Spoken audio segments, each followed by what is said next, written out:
Ito, maganda na ating ding pag-usapan ngayong gabi sa simula ng ating discussion. Yung binabanggit sa 1 Peter 4:17. Sabi kasi sa 1 Peter 4:17, "For it is time for judgment to begin at the household of God. And if it begins with us, that will be the outcome for those, what will be the outcome for those who obey the gospel of God?" Nadinig ko ito na ginamit ng isang napanood ko na podcast dito rin sa Facebook. Ang pangalan ng grupo nila ay merong acronym na GRACE, eh. I don't know if you are aware of this. Yung GRACE ay binigyan nila ng meaning, no? Sabi na GRACE means grace reigns in Adventist community experience. Have you heard of that? Grace reigns in Adventist community experience. Have you heard of that? That would be the first time. Grace reigns in Grace Adventist reigns community experience. Adventist community experience. Well, yan ay napanood ko lang dahil after ng ating episode ng last week about the goodness of judgment, nag-topic sila ng judgment din. Judgment and salvation fan topic. I heard yung ating kaibigan, Brother Joel Maso, at yung mga kasama natin dati. Meron silang mga ganyang presentation. Narinig ko to sa kanila ang judgment. Judgment ay dalawa daw. Isang personal, depende ngayon kung paano mo i-accept ang grace. Kasi ang grace naman ay nag-reign. Grace reigns. And then, after that, meron pa raw second judgment. Ito yung susunod na future judgment na batay sa ating works. Pero, napansin ko dun sa presentation nila last time, hindi nila binigyan ng diin yung cross. Basta sinabi lang nila kung paano tutugunin ang tao sa grace ng Panginoon. At hindi na po ako nagtataka, Brother Toto, kasi alam ko, ang stand dito, mga Adventist na ito, maganda naman. They primarily emphasize grace over the law. Maganda yun eh. I like their approach. Kaya lang, they forgot the very essential teachings na pinag-usapan natin dito na hindi dapat nakalitaan yung substitutionary death ni Jesus Christ sa cross. Hindi ako nagtataka kung ba't hindi na mabigkas o mabanggit sa kanilang programa na dapat ang tao mag-respond doon sa ginawa ni Jesus sa cross dahil siya namatay para sa ating kasalanan. Kasi ang grupo na ito, Adventist pa rin sila, pero iba lang ang kanilang approach. Naniniwala pa rin sila sa investigative judgment, kaya hindi na masabi cross because they deny the truth about the substitutionary death ni Jesus sa cross, the penal substitution ng death ni Christ. Hindi sila naniniwala doon. They more emphasize on the moral theory ng atonement. Ganon.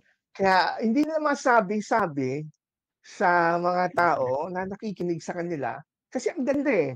Pero kung may alam ka, kagaya natin, we are familiar with this, parang kumbaga sa may kulang. Maganda sana ang pakinggan. Kaya lang may kulang, may tono akong sintonado yung narinig kong tugtog, kumbaga. Sintonado kasi merong kulang sa tono. And that is the substitutionary death of Christ. Kaya kahit yung ganda ng composition ng lyrics mo, kung kahit ganda ng tono ng kanta mo, pero tunog sintonado kasi may kulang na tono. And this is very important sa lahat.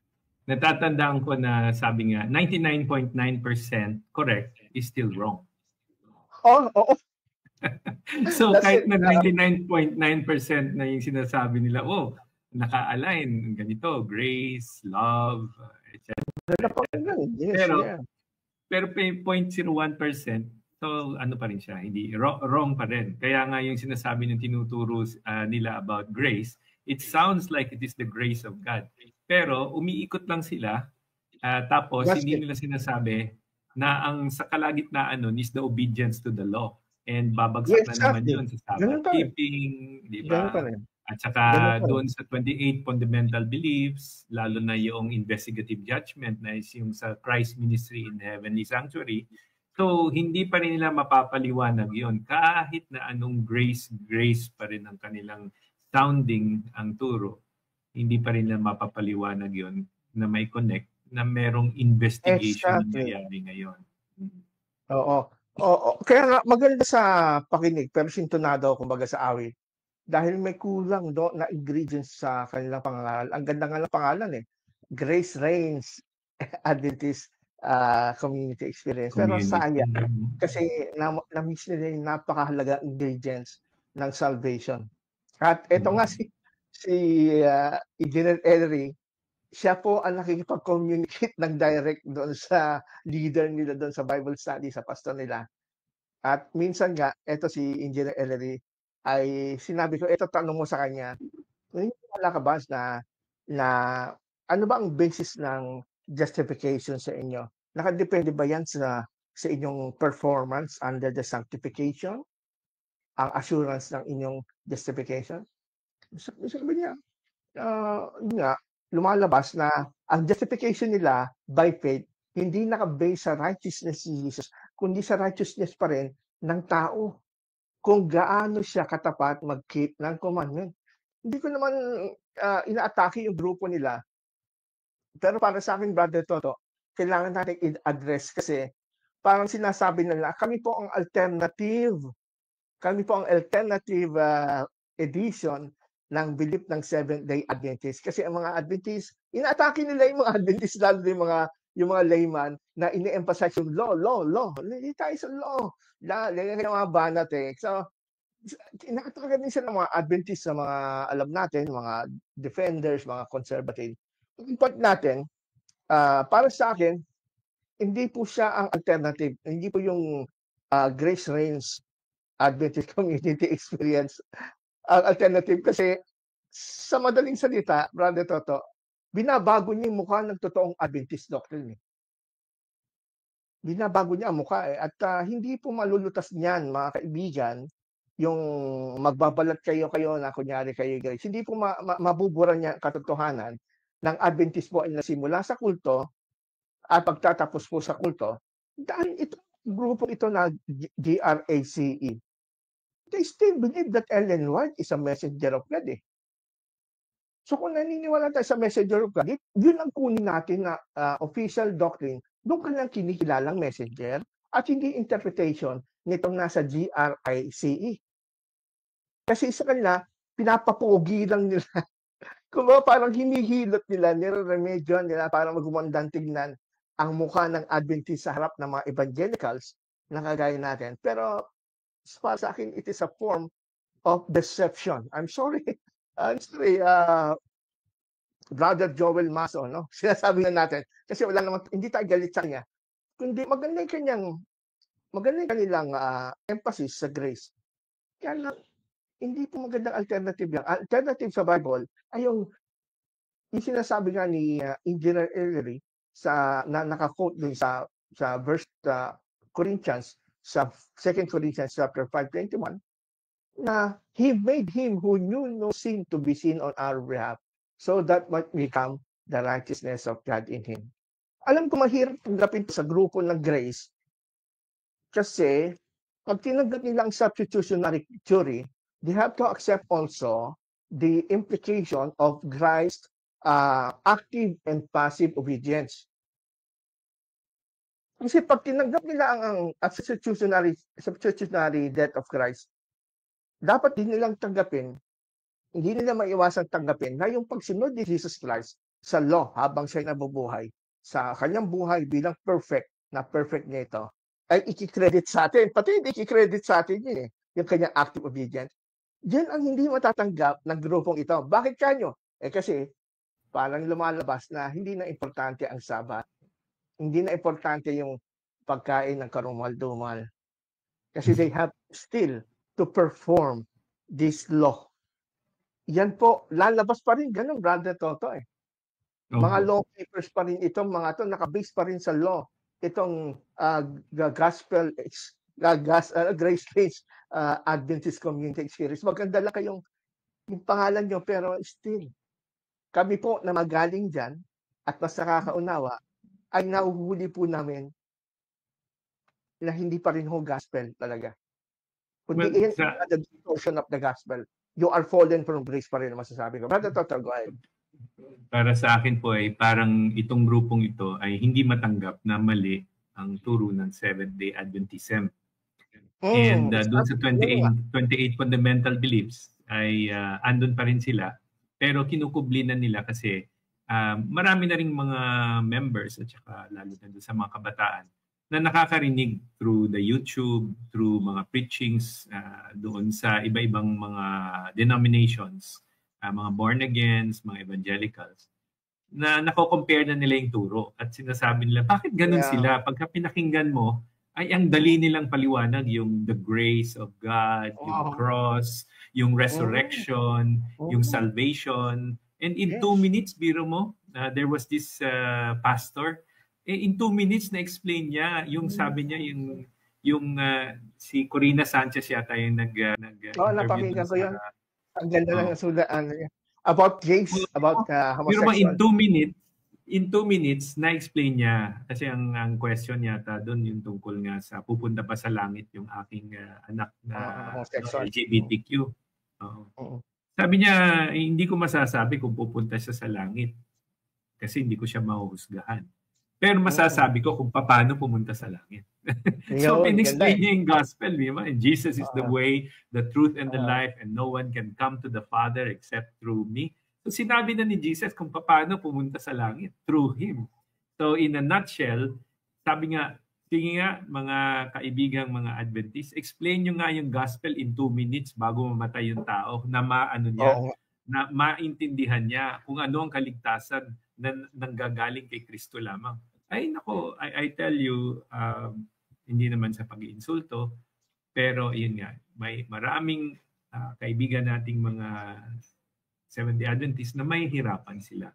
Kasi ang nalalaman talaga nila na yun nga, pagka pumasok na yung pag-iisip tungkol sa Sabbath keeping, sa pagkain, ay ang investigative judgment, ayan, babalik sila doon sa yung pagtupad ng kautusan. Unfortunately, hindi yun ang good news. Naalala ko kaya nga si Kristo ay pumunta para itupad para sa atin. So, yun ang masasabi ko. Kaya naalala ko, Brother Toto, isang caricature na nakita ko sa Facebook. Ang setting na hospital, nasa deathbed, tapos yung kanyang kaibigan ata yon nagpipreach sa kanya, parang pinagpe-pray siya. So sabi sa kanya, kaibigan, dapat mo nang tanggapin na ang 10 Commandments bago ka man lang mamatay. Dapat you have to keep the Sabbath and make it holy. Do your work for your neighbors in 6 days and on the 7th days, keep the Sabbath. Ano hindi niya? Ang good news na pinipreach para sa kanya is manghili ka ng Sabbath. So, caricature yun na pinakikita ang irrelevance ng sinasabi ng mga kaibigan nating Adventist na para sa kanila gospel yung keeping the Sabbath or keeping the law. Mamamatay ng tao, paano mo pagsasabatin yun? Paano ipapanggilin ng Sabbath yun? Nasa deathbed na. Samantalang pagka ang pinitch natin ay the gospel that Jesus Christ died for your sins and He gave up His life in order for you, if you receive Him with your whole heart and with your whole life and tanggapin mo siya bilang Panginoon ngayon, bilang tagapagligtas, He's the only way, the truth, and the life. No one comes to the Father. You will be saved. Walang iniwan yan kriminal na katabi ni Jesus Christ sa cross. Ano na yung deathbed na, mamamatay na yun eh. No? Nasa kamatay niya, Lord, lalalahanin mo ko pagdating mo sa iyong kaharian. Nasa isip ng tao na yun, sa picture pa. Pag alalahanin mo ko, sagot ni Jesus, alalahanin mo ngayon, sinasabi sa iyo, pagkamatay, ay isasama kita sa kaparaiso. Yun ang assurance, good news. Meron ka agad response, agad-agad mo, matatanggap mo. Yun po ang comparison ng totoong gospel o yung sinasabi natin good news kumpara sa the angel's message na sinasabi eternal gospel ng Adventist. Andun yung Sabbath, investigative judgment, magkakain baboy, hindi kailangan ng tao mamamatay yun. Kaya po, itong ibalik nyo natin ito, itong binanggit ng natin kanina, 1 Peter 4:17, for it is time for judgment to begin at the household of God. And if it begins with us, what will be the outcome for those who do not obey the gospel of God? At sa totoo lang, Brother Toto, nung ako'y Adventist, ginagamit ko rin to pagka aking i-justify na mayroong investigative judgment sa mga Adventist sa bayan ng Diyos. Kasi alam ng tao ang judgment para sa masasama. Pero ginagamit ko ito noon. At in fact, kaya ginamit ko siguro ng pastor dun sa Grace Reigns Adventist Community Experience para ipatunayan niya na merong judgment o investigative judgment doon sa mga Adventist. But now, when I studied it and read the Word of God, by considering the context, hindi pala yung investigative judgment ang tinutukoy nito na magsisimula sa bayan ng Diyos. May sinasabi dito ni Peter na it's time for the judgment to begin, na magsisimula sa bahay ng Diyos. It's in judgment ito. There is now no condemnation for those who are in Christ. Magsisimula pa, uunahin pa ang bayan ng Diyos. Well, number one, mga kaibigan, pag-aaral ng Bible para mainawaan natin kung ano ibig sabihin dito, you have to study the context. Ano yung context? Ito po yung mga talata na pinag-uusapan sa verse na ito. Huwag natin mag-stop sa verse na ito, tapos magkukonclude na tayo. Basahin natin yung verses before and after this. Para hindi kayo nahirapan, sinamarize ko na po ang context ng 1 Peter 4:17. If you have your Bible, pwede niyo sundan. Ang context ng 1 Peter 4:17 is not about the investigative judgment. Kaya, sorry mga kaibigan Adventist, hindi po kasali yung investigative judgment. No? Kasi kung kasali investigative judgment dyan, dapat hindi 1844 nagsimula ang investigative judgment. Doon pa lang. Dapat, nung panahon pa lang ni Peter, investigative judgment na. Naman. So, that will begin at the household of God. So, panahon pa ni Peter, hindi niya masasabing investigative judgment kasi yung date masyadong malayo. 1800 years ang layo. So, ang context nito is number one, God's judgment begins with His people, the church, through trials and discipline for purification and growth. Yun pala yung sabihin ni Peter, na ang judgment masisimula sa church, sa bayan ng Diyos, sa pamamagitan ng mga trials, mga discipline, at mga bagay na nangyayari, mga suffering. Kasi po, ang 1 Peter, pag binasa niyo po sa chapter 4, verse 1, is all about encouragement for the Christians na dumadanas ng persecution. Okay? Dalawang problema ng church na sinusulatan ni Peter. Persecution, yung mga pagsubok na yung iba, kahit na Kristiyano na, ay meron silang pakipagbaka sa makasalanang laman. Yung mga desires of the flesh. Kaya sabi ni Peter dito, ibataas lang natin pagbasa sa verse 12, Beloved, do not be surprised at the fiery trial when it comes upon you to test you as though something strange were happening to you.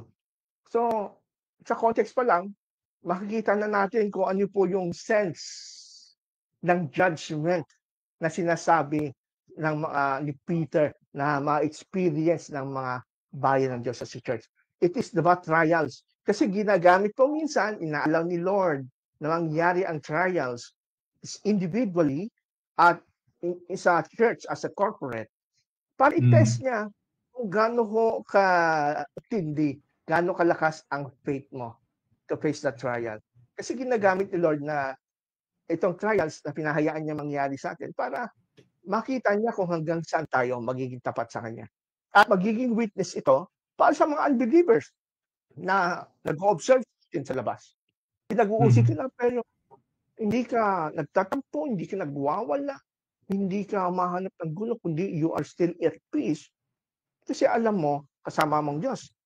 At ito pa ang context, Brother Toto, hindi lang trials. Sabi dito, sa 1 Peter chapter 4, verse 4-6, sabi ni Peter, with respect to this, they are surprised that when you do not join them in the same flood of debauchery, and they malign you, but they will give account to Him who is ready to judge the living and the dead.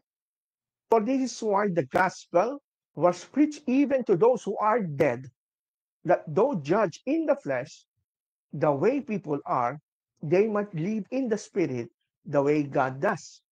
So sinusulatan ni Peter pala itong mga Kristiyano, bukod sa sila umadanas ng mga matitinding pagsubok, persecution, meron silang mga struggle sa kanilang pakipagbaka sa laman, sa kasalanan.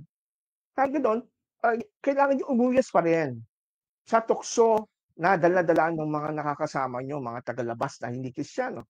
Kasi alam natin na mga kaibigan natin dati sila, Pero ngayon kayo binago na, kayo nilinis na ng Panginoon, hindi na kayo nakikisama sa kanilang uri ng pamumuhay. Kaya sabi ni Peter, with respect to them, nagtataka yung mga kaibigan mo, they were surprised when you do not join them in the same flood of debauchery.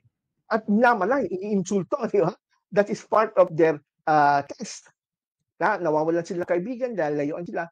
Pero sabi dito ni Peter, as an assurance, they will give an account to him, to who is ready to judge the living and the dead. So, it is talking about the judgment, about the final judgment, day of judgment, yung tinatawag natin, day of the Lord or final judgment. Itong mga tao ito, bahala ang Panginoon sila hatulan. Kaya nga, sabi niya, for this why, ang gospel ipangaral maging sa mga patay. Alam natin, ano ibig sabihin patay na pangaralan pa? Hindi ba yung patay na pinapangaralan mo sa kabaong ang tinutukoy dito? Ang ibig sabihin dito ni Peter, kaya nga, sabi ni Peter, kaya nga yung gospel ay naipangaral na natin kahit doon sa mga namatay na, mga dating buhay, na namatay na, kaya dapat na bago sila mamatay, wala kumbaga ang tao bago mamatay, ay pangaral ang gospel. Yeah? Bagaman sila na-judge in the flesh, kasi nga kasalanan, ang lamang makasalanan, judge in the flesh ang tawag pag namatay ang tao. As usual. So, pero ang kanilang espiritu ay buhay naman gaya ng gusto ng Diyos. Yun ang ibig sabihin dito. May nakita akong sense of urgency dito, Brother Toto. Parang ang understanding ko sa sinasabi dito ni Peter, yung palang gospel talaga, kailangan urgently, we have to share it with our loved ones. Lalo na yung mga may sakit, mga alam natin mga mayroong ng taaning ang buhay, mas kailangan nila ang gospel sa mga ganong pagkakataon. Kasi pagka namatay sila, at least, namatay sila, na-judge na yung flesh nila, because their flesh are sinners. Pero ang mahalaga, yung espiritu nila, sa pananaw at sa paningin na panahon, ay buhay. Kasama ng Panginoon sa langit. The same with what happened with the criminal at the cross, di ba? Lord, sama mo ako sa kariyan. O, yung flesh niya namatay, pero yung spirit niya is with the Lord. Yun ang ibig sabihin ito. Meron kasi ibang nagsasabi, yung iba, ay naku, huwag namatay na, pangaralan mo na lang siya. Yung espiritu niya, bahala na. At kung tatanggap mo, hindi yung espiritu ang pangangaralan dyan, kundi habang siya'y buhay. Kumbaga, ito yung mga tao na nung sila'y buhay pa, napangaralan na. Yan po yung sinasabi dito kasi nga, mahirap kasi kung hindi nakatanggap ng mabuting balita yung mga tao. Ako medyo, ito nga ang aking inaalala, Brother Toto. Marami akong mga tao na gusto kong pangaralan nun, hindi ko nagawa. Nalaman ko na lang, patay na pala sila. Doon ako nalulungkot. So, mayroong sense of urgency itong sinasabi ni Peter at ito'y sumusuporta doon sa ating itinuturo since last week na ngayon pa lang dapat po ay marinig na ng mga tao, lalo na mga mahal natin sa buhay, yung gospel. Kahit tanggapin nila o hindi. Kesa meron kang pagkakataon pangaralan, hindi mo ginawa. Basta konsensya. Dapat pinangaralan mo na, dapat sinabi mo na bago namatay. Well, para sa akin, yun nga, yung pagsusubok talaga ay part ng ating Christian life. And dito nga yung fiery trials. Ito yung mga disciplines na dinadaanan natin. Kasi nga, bilang isang mananampalataya, ang tanong is ano nga yung purpose natin dito sa mundong ito eh. Ang purpose natin is nga to honor and glorify God. And doon sa pag-honor and glorify natin, ginagamit tayo ng God bilang mga instrumento. Yun nga, kumbaga na-imagine ko, yung isang gloves. Alam mo yung gloves, hindi ba? The gloves. So we were created in the image of God. And yung gloves na yun, kung wala ang spirit ni God, it's just a glove. Of yung purpose, we don't know kung sino yung gumagamit nun, kung tao man or diablo. Pero pagka yun nga, when we become born again, yung image and likeness ni God, yung movement, yung kinreate ni God, yan, yung spirit ni God, yun ang kumikilos ngayon. Kaya nga dito sa atin, kung saan man tayo padala ng Diyos, may mga pagsusubok. Yan ang nagpapatibay actually sa atin kasi natututo tayo sa mga difficulties in life. Yung mga mahihirap na dinadaanan natin sa buhay, Yun ang nagtuturo sa atin at nagpapalakas ng ating pananampalataya. Kaya nga sabi ni Paul, consider it pure joy when you are going through trials of many kind. No? So nagja-jibe sila ni Apostle Peter, di ba? So yung judgment na dinadaanan natin ngayon, hindi ito parusa. Hindi ito yung paghuhukom. Ito'y judgment na it begins in the house of God. Dito masusubukan. Dito masusubukan, dito makikita kung sino ang mga tunay na mga nananampalataya. Kasi sa pananampalataya nga, nagsisimula yan by faith. We believe that we are saved by the grace of God in Christ. Now, when we go through trials, doon mo makikita kung talagang naniniwala ka. So, God actually doesn't need to test us. The test is actually for us to find out, hindi ba? If yung ating faith is really connected to Him, kung siya talaga yung object ng faith natin. Yun talaga. Pagka hindi siya yung object ng faith natin at saka yung faith natin is in our obedience, o hindi, ang patungo natin hindi doon sa sa kaharian, kundi sa impyerno ang patungo natin kasi self-effort na naman hindi ba? Kaya nga yung mga nagsasabing naintindihan nila yung grace ni God ay kailangan yung pagkaintindi nun is a radical understanding, yung radical grace na tinatawag. Hindi yung sinasabi nilang yung grace ni God, pero it boils down dun sa judgment through the Ten Commandments. Hindi na tayo under the law hindi ba? So, pag sinabing hindi na tayo under the law, hindi na tayo mahusgahan dun sa bagay na yon. Ang paghusga sa atin ay katulad ng paghusga ng mundo. Kasi malinaw naman, hindi ba, sa Juan 16, nung sinabi ni Jesus Christ na the Holy Spirit will convict the world of sin. Exactly. Diba? So tayo, nung makasalanan tayo, lahat ng mga nagagawa natin, nako-convict tayo, bumibigat ang ating mundo kasi sa kasalanan at nako-convict tayo. Sinasabihan tayo ng banal na Espiritu, huwag dyan, hindi dyan napadaan. Kaya nga mabigat. Ngayon, nung naging born again tayo, sabi nga, and the Holy Spirit will convict you of righteousness. Yun na yun. Hindi na the world. Tayo na yun. Ngayon, yun yung pagpapaalala ng Holy Spirit na yun nga, anak ka na ng Diyos. You're a new creation. You're a child of God. You're an ambassador of the kingdom. You are a minister of reconciliation. So lahat ng pagpapaalala ng Holy Spirit sa atin ay para magpatibay ng ating pananampalataya habang dumadaan tayo dito nga sa yung fiery trials na binanggit nyo. And of course, yung susunod doon is ang conviction is si Satan because he knows already where he's going, di ba? Yung kanyang parusa, di ba? He already knows that he is going to be thrown into the lake of fire together with the false prophets and all those who are kaya sabi niya, the judgment of this world has come, di ba? The judgment has come. At ito nga, Brother Toto, sabi dito sa 1 Corinthians 11:32, kaugnay pa rin doon sa ating pinag-uusapan sa 1 Peter 4:17, bakit sinabi ni Peter na ang judgment ay magsisimula muna sa bayan ng Diyos? Hindi pala patungkol yan sa final judgment, hindi pala patungkol yan sa hatol kung maliligtas o hindi, kundi ito pala yung judgment in a form of suffering, judgment in a form persecution. Of trials, persecution.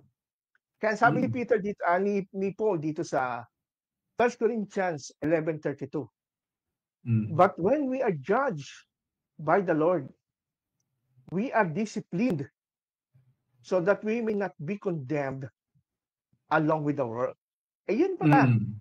Kumbaga, yung judge, doon na sinasabi ni Peter na judgment ay magsisimula sa bayan ng Diyos, it is nothing to do with condemnation or justification. It has something to do with the discipline.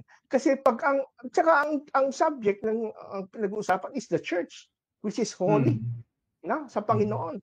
Ang church hindi na mako-condemn because they are in Christ. They are now part of the body of Christ and they live by faith and they are justified by their faith.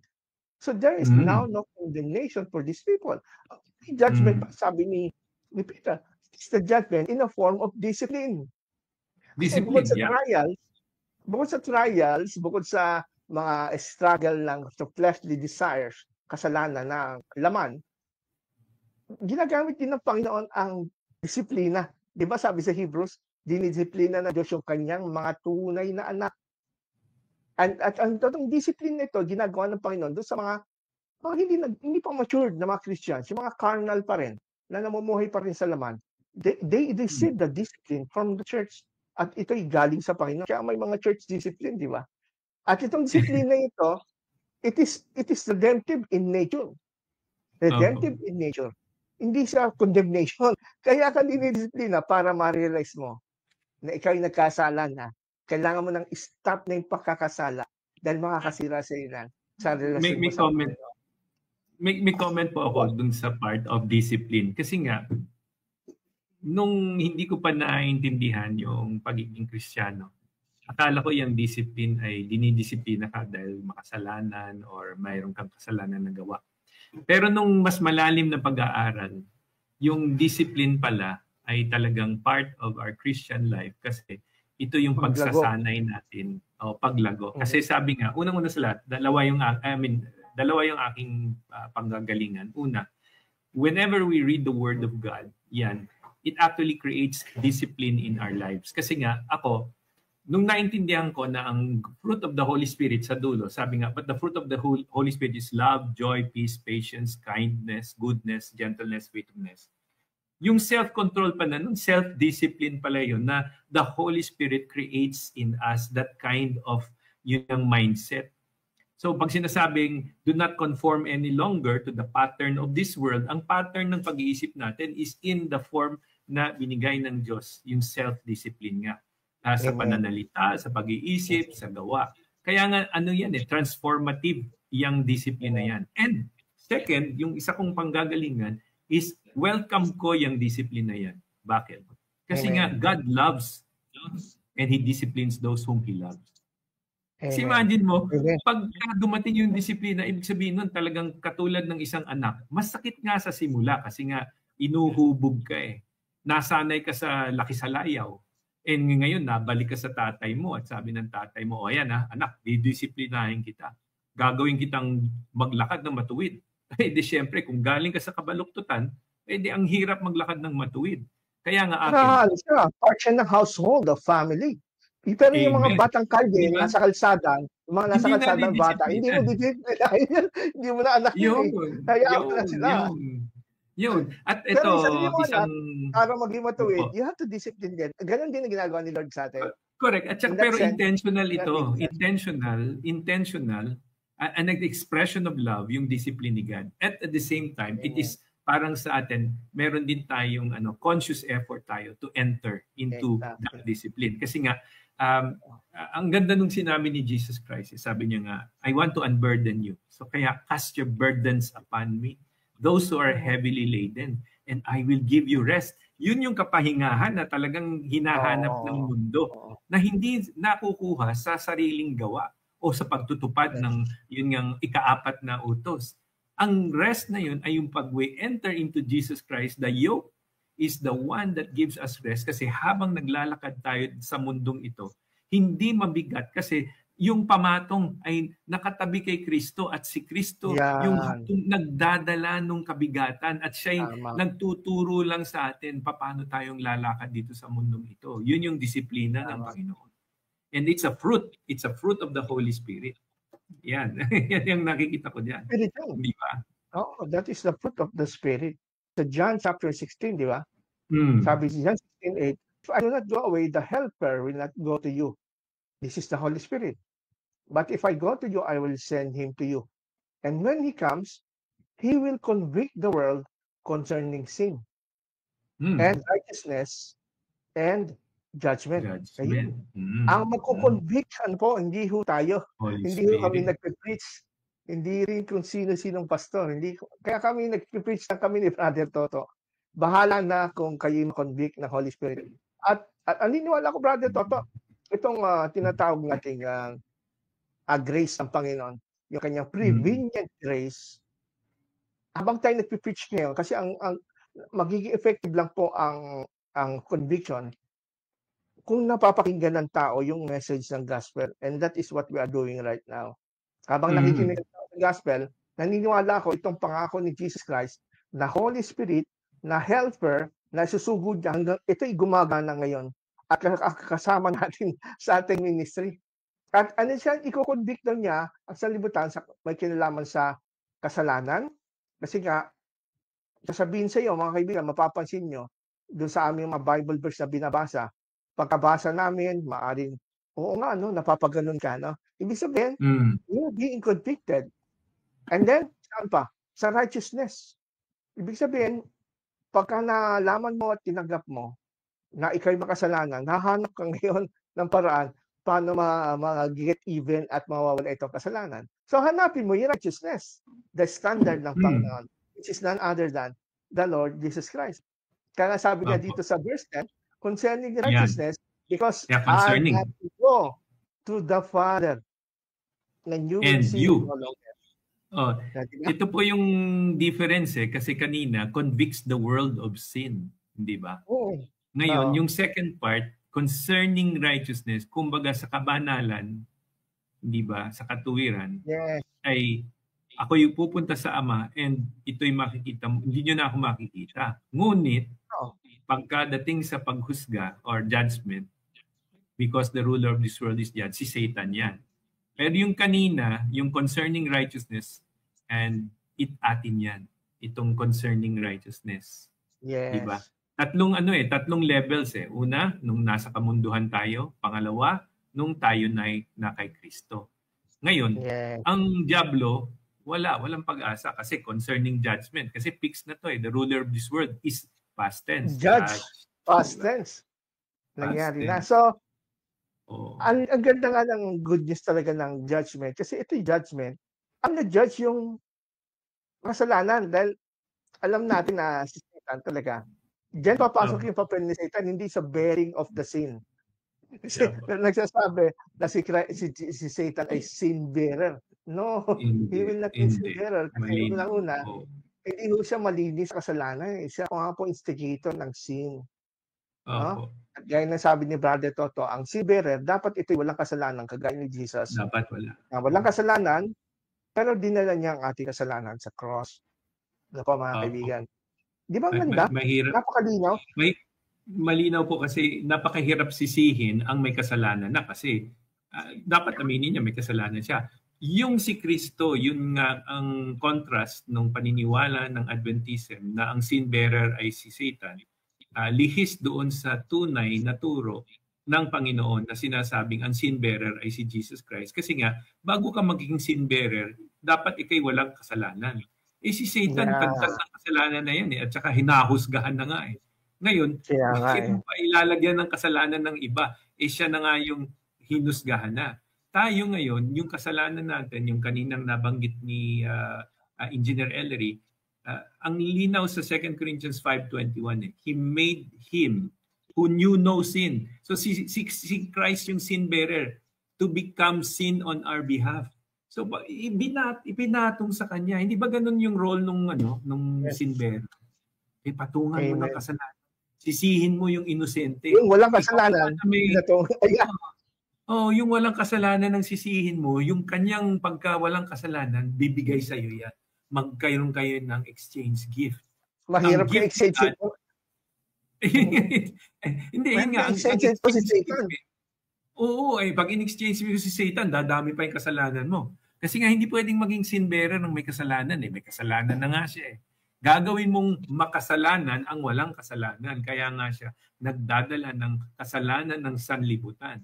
Kaya nga siya kordero ng Diyos di ba? Ang linaw nito. Kordero ng Diyos na nag-aalis ng kasalanan ng sanlibutan. Paano niya aalisin nyo kung makasalanan siya? Hindi pwede. Hindi tatanggapin ng Diyos. Kaya hindi tatanggapin si Satanas na bilang sin bearer. Amen. Napakalinaw, no? Kaya yung mga kaibigan natin, ginagamit yung 1 Peter 4:17 to say na mayroong judgment. Una-una, hindi investigative judgment yan. Nung panahon pa ni Peter yan, hindi 1844 po yan.